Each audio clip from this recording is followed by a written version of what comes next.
Magandang gabi mga idol. Ang pag-usapan natin ngayon tungkol sa Quadcom. Mga idol, nagustuhan nyo ba ang ginagawang mga hearing sa Quadcom? Kasi sa pananaw ko mga idol, parang hindi nagugustuhan ng mga taong bayan ang ginagawa ng Quadcom. Kasi parang nagiging one-sided lang sila. Nahalata nyo naman siguro na yung palaging iniimbestigahan mga Duterte, panig ng mga Duterte. Pag ikaw na politiko ka, kung kang Duterte ka na side, talagang ipapatawag ka sa Quadcom.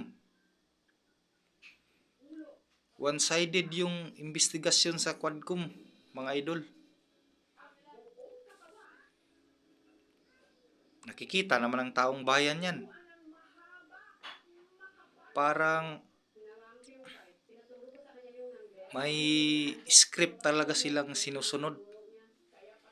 Demolition job sa mga Duterte. Nahalata ng taong bayan yan. Diba, gusto nilang ipakulong si former President Duterte. At saka ngayon, si Vice President Sara, gusto rin nilang i-impeach. Tinitira talaga nila ng tinitira.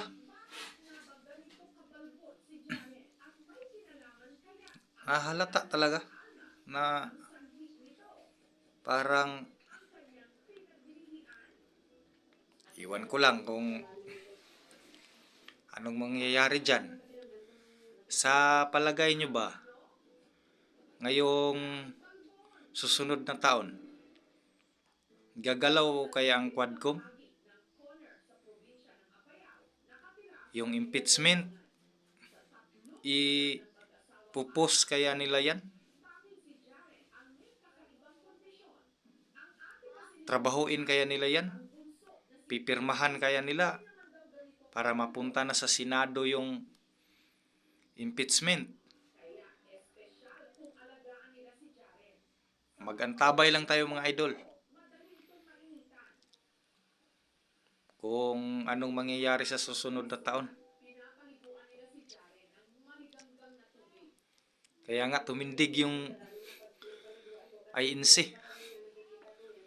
Ayaw ng INC kasi ng impeachment. Kasi suportado nila si Sara. Noong 2022 election, sinuportahan nila si BBM at saka si Sara.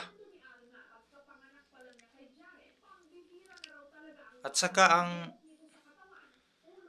si President BBM ngayon, parang wala siyang aksyon.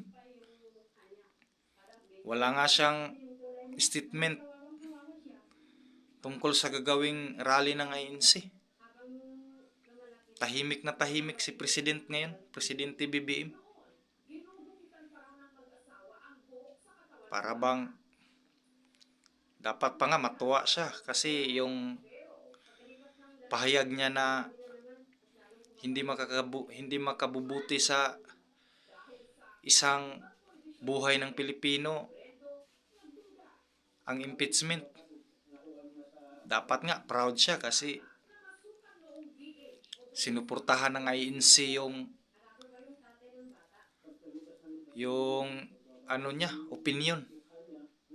Ba't kaya nakikita nyo naman mga idol, ba't parang tahimik si President sa isyong yan? Comment nyo mga idol. At saka mga idol, please subscribe. Marami pa tayong pag-uusapan. Salamat mga idol. Salamat po.